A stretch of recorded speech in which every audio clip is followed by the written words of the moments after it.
Greetings, everyone. Chris Hislop from the Montana World Affairs Council, and welcome to our very first EconoQuest event. We're very pleased to have you join us today. Unfortunately, the German ambassador was not able to join us, but we're very pleased to have Dr. Hardy Boeckle coming on our event today. First, let me thank our very generous sponsors at Bridger Aerospace and the City of Bozeman. Now, let me introduce our special guest today. Dr. Hardy Boeckle is the head of the economic department at the German Embassy in Washington, D.C. His career at the German Foreign Office has focused on European policy, economic issues, and relations with China. Before arriving in Washington in 2021, he was responsible for relations with the southern EU member states at the German Foreign Office in Berlin. He also served as press spokesperson of Germany's permanent representation to the European Union in Brussels. Prior to Brussels, Dr. Boeckle was head of the Cultural and Education Department at the German Embassy in Beijing. Dr. Boeckle holds a PhD in economics from the University of Cologne. He's married and has 3 children. Welcome to you, Dr. Boeckle. Thank you so much for coming on to our show. How are you today? Thank you very much. It's a pleasure to be here. Thank you for this opportunity to talk to the students and to talk to you, Chris. Well, we couldn't be happier to have you, and somebody with your experience and background is certainly going to help us understand better the economic situation of Germany, the EU, and its place in the global economy. So on that one, Dr. Boeckle, I wonder if you could situate our students a bit on, how does Germany fit into the EU economy? How does that relate to the global economy? And maybe a few words on how the economic relations between US and Germany. Over to you. Thank you very much. It's a pleasure to be with you. Look, Germany has roughly 80 million inhabitants. The United States is 320, so 4 times more than Germany. Germany has a GDP. This is what all that we produce in Germany is called the general domestic product of $4 trillion. 4 trillion. The United States has a GDP, the general domestic product, of 20. So it's 5-fold. So you can say the United States are 5 times bigger in the economy than Germany. Fine. But you should not conclude that Germany is a small country compared with the United States, because we are economically and politically highly integrated in the European Union. And within the European Union, we have a GDP, a general domestic product, of 16 trillion. So we come closer to the US economic power without reaching it, of course.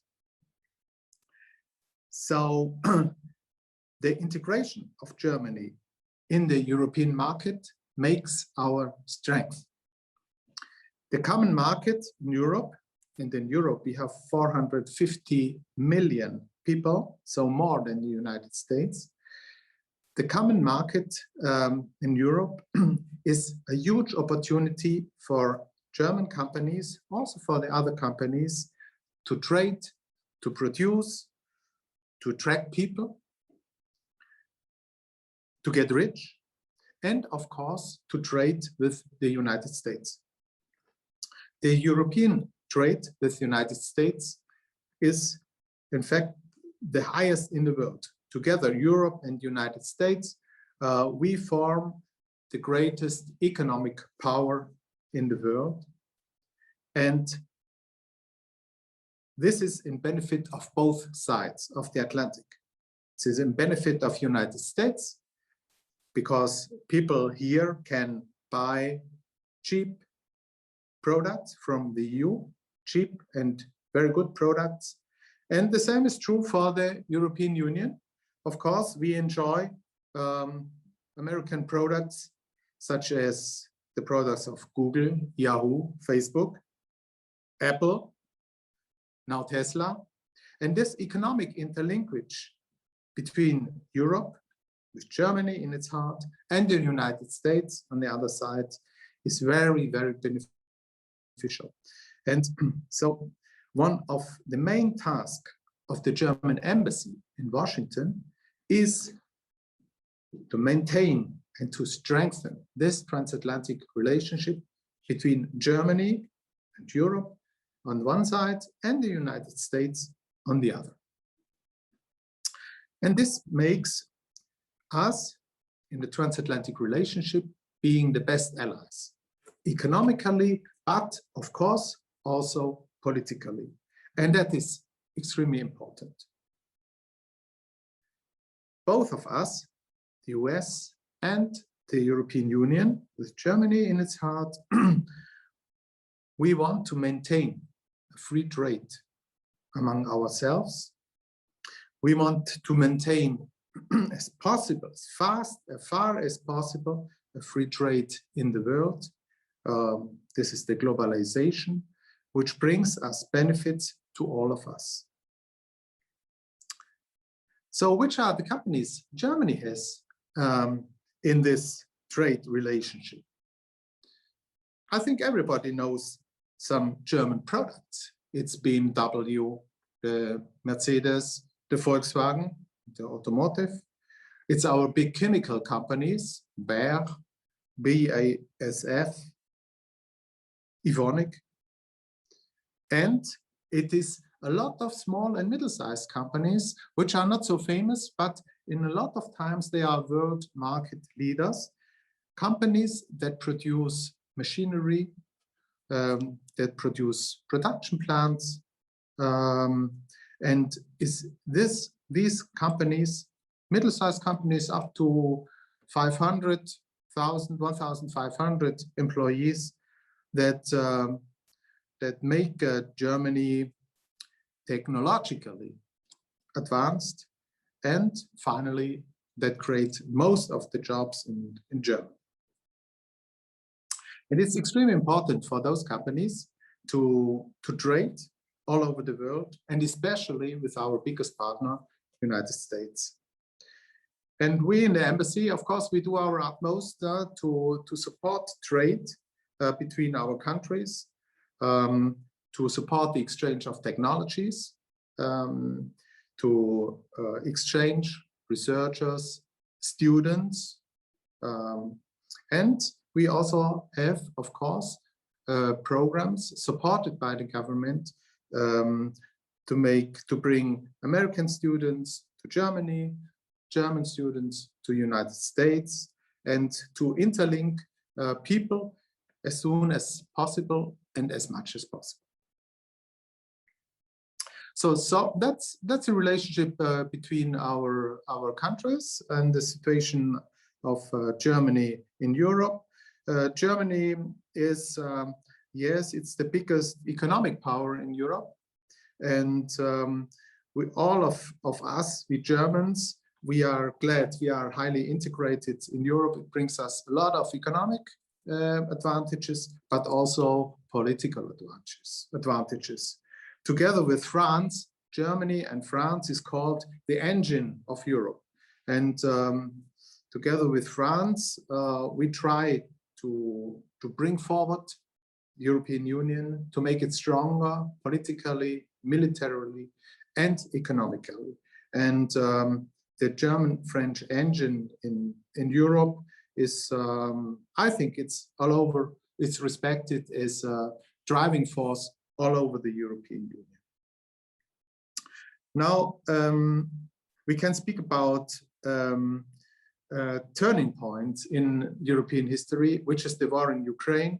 But for the moment, Chris, if there are questions, I stop for a couple of minutes. Very good. Thank you so much, Doctor. So we have Drummond, Montana on the line with us. I had the pleasure of being in Drummond just 2 weeks ago. I know they're going to have some excellent and very intelligent questions. And while they formulate those, in Drummond. Let me ask you just one question. Oh, wait a second. It looks like Mighty Drummond is ready. Hi, Mrs. Oberweiser. How are you? Hi, I'm well.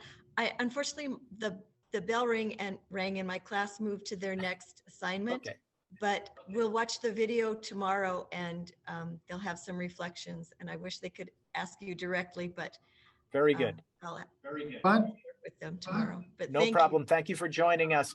So, Dr. Boeckle, so I would like to, one thing that we've been studying here in EconoQuest, amongst many kind of economic ideas, is the idea of a competitive advantage.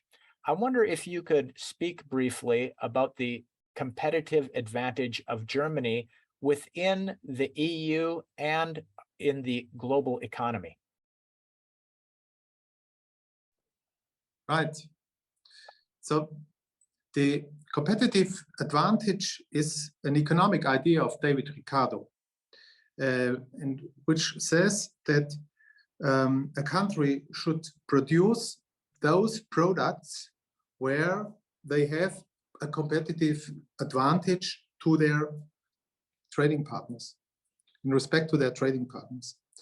So where does Germany has a competitive advantage, let's say, concerning its trade with the United States, and where has the United States a competitive advantage in its relation to Germany? If you look at the trade, the transatlantic trade, we realize that the United States, they have a competitive advantage in all that is digitalization. If you look at Facebook, Google, Yahoo, Apple, Amazon, all these companies are highly implanted in the European Union, in Germany, and we use their products a lot. And on the other hand, German machinery has a competitive advantage because Germany is traditionally likes technology, likes to improve, is a country of researchers, is a company of machinery engineering. So Germany's competitive advantage is in the area of manufacturing. And that's what we have been developing over the last decades, maybe even longer. And this led a lot of German companies to be world market leader in machinery, also the machinery to produce cars, and finally also in car production. Thank you for that, Doctor. Kind of looking now at the relationship between Germany and the United States that you mentioned, can you tell us a little bit about the places where the German economy and the US economy connect, and maybe places where we are interdependent, where here in the United States, we need certain elements and certain products and trade from Germany and vice versa? Mm-hmm. Look at the automotive industry. German companies are producing 100,000 of cars every year in the United States, in South Carolina, in Alabama, and well, in Georgia. So mainly in the South, Germany is very much implanted with BMW, Mercedes, and Volkswagen, and we are producing cars. On the other hand, we import and then we export also cars to United States. All the Porsche you see in the streets now, they are produced in Stuttgart, my hometown in Germany, and exported to the United States. On the other hand, in Germany, you see very few American cars, very few. So it's clearly that in this segment, the limousines, Germany has an advantage, comparative advantage over the United States. Whereas in the other products, of course, then we export a lot of machinery, but we import. All our Apple telephones are imported. A lot of computers are imported from the United States, and also some agriculture goods are imported. So there's an extensive trade going on between our countries. Now moving on to some current events, we have been covering the situation in Ukraine since last March, talking with Ukrainians in Ukraine, speaking with people in Europe about the situation and its impacts. We're all watching here the news regarding energy and Nord Stream and oil and gas. And we're wondering, Dr. Boeckle, if you could comment on the impact that this conflict is having on the German economy, particularly with regard to energy. The war in Ukraine has a huge impact on Germany and on Europe. It's of course it's economic, but first of all, you know, it's a human tragedy. No, so many people dying, so many civilians that dying, so many refugees. Germany has received up to now 1 million refugees from Ukraine, and Poland, Austria, other countries, similar numbers. So it's really extremely dramatic for people, but it also is dramatic for our economies. You know, Germany has imported, in fact, roughly half of its energy from Russia, coal, oil, and gas.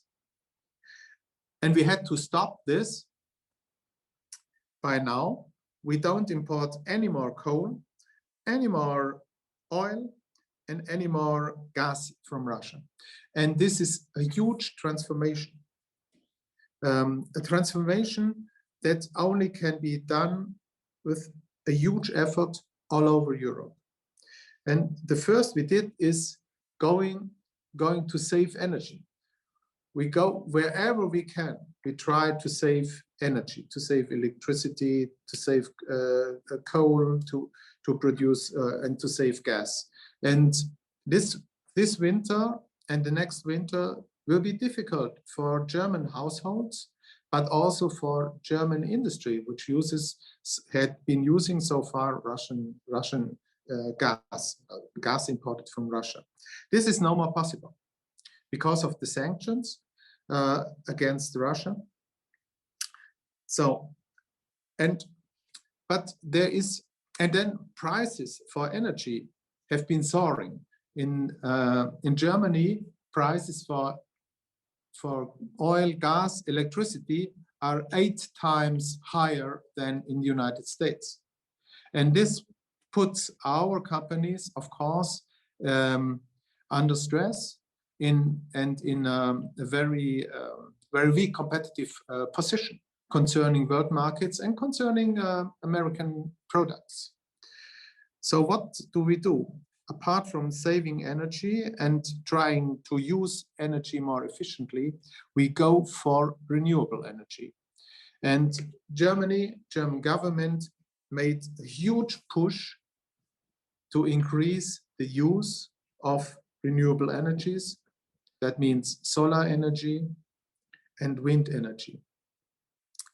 And already in March, the German government undertook a package of measures and prescribed that all over Germany, 2% of our surface has to be used to implant wind energy, wind turbines, 2% of the whole surface in Germany. And we set the goal to multiply offshore wind energy in the North Sea. So far, we have 1,500 wind turbines in the North Sea and the Baltic Sea, whereas United States only has, I think, 7. Germany has 1,500 offshore wind turbines. So we go really for renewable energies, and all our companies are making a huge effort in order to increase the manufacturing of wind turbines, of solar import of solar panels, implantation, development of solar fields. And then, of course, we try to import LNG, liquid natural gas, from wherever we can get it. And we get it from the United States. And we have an excellent partnership with the United States. United States is helping us with liquid natural gas. And I think our imports from US already have doubled in figures concerning liquid natural gas. But even that causes a lot of investment, because you need the ships to transport the gas. You need the places, the harbor places, to receive the gas and to fill it in the pipelines that exist. So we are still investing, Germany is investing really billions of euros or dollars in infrastructure to receive American gas and also gas from Saudi Arabia and Qatar. We will have the pleasure of hosting your colleague, Consul General Schramm, together with the consuls general from Estonia, Portugal, Luxembourg, and we hope Ukraine, for our in-person event in Bozeman, Montana, on October 24 and 25. And we're gathering some of the best and brightest Montana high schoolers to talk more about global economics, particularly with regard to the EU. So we're very much looking forward to that. One of the topics of that is just what you spoke about, Dr. Boeckle, about energy resilience. So I'm wondering if you might also comment, extrapolating into the longer term, what for Germany and the EU might be some impacts of a move to sustainable energy sources for the longer term? Right. Look, for the longer term, of course, for climate reasons and for energy security reasons, we want to go for renewable energy, because fossil energy, gas, coal, is polluting the environment, is polluting the air and causing CO2 in the air, and is a main reason for climate change. And we have been seeing the horrible effects of climate change with the Hurricane Ian these days. So for climate reasons, also, we will have to go decisively and determinedly towards renewable energies. This means energy production, solar panels, wind energy, biogas is important. It is important to switch our automobiles from gasoline to electric vehicles. Germany is organizing next week a big conference here in Washington to use hydrogen in long-haul trucks. So German companies are restructuring the trucks in Detroit in order to make them use hydrogen instead of diesel. Diesel is highly polluting the air. So and then our production methods will also change. Our industry will use, they will go away from coal and use gas. And then in a second step, they instead of gas, they will use renewable energy. So there is I think it's a all society effort to go for climate protection, because it's really necessary. And I think in Europe, we are really aware of the dramatic effects of climate change. Also, when we see the devastation caused by Hurricane Ian. And in Germany, we have also floodings we didn't have years ago, and we have droughts. So the climate problems are extreme, and the German government, together with the European partners, we are really decided to reach the goal of zero carbon emission by 2050. A very ambitious goal for Germany and for the world, indeed. Dr. Boeckle, thank you very much. In wrapping up today, for those students who may be watching now or will be watching this as a recorded event, if you would like to leave them with any further thoughts or comments on the German economy, its place in the EU, and its place in the world, and its connection to the United States. Yes, thank you very much. I would be glad if students make an effort to go for the trade between Europe and United States. I would invite all students to look for an exchange program in order to spend some time in Europe. It's really interesting, and we have to foster and strengthen our relationship between Europe and the United States. This is the first thing I want to say. The second is, let's go together for a cleaner future. And you, the young generation, I think you are the ones who should determine, and by your behavior, to save CO2, to decrease the rubbish, to use less plastics, and wherever you can, try to do something, make an effort for a cleaner environment. Dr. Boeckle, I'm very pleased to tell you that with thanks to the government of Germany and the Goethe Institute, we do have a group of Montana students who will be traveling to Germany next summer, funded by a very generous sponsorship. And so they are very much looking forward to learning more about Germany during their trip. And that's some great advice to Montana students all around, to engage in these issues, to learn about them, to understand how they impact you and what you can do about them. Let me quickly thank our very generous sponsors at Bridger Aerospace and the city of Bozeman, Montana, for helping us bring EconoQuest all across Montana on these webcasts and our in-person program, October 24 and 25. Teachers and students, if you're watching this and you've not registered, please go to our website, www.montanaworldaffairs.org, to sign up for this extraordinary event. I'd also like to thank quickly our program partners at the Montana Photonics Industry Alliance, Gallatin College, the Montana Department of Commerce, and Inspired Classroom. They're helping us do this entire program to bring international economic literacy to all Montana students completely free of charge, no cost whatsoever.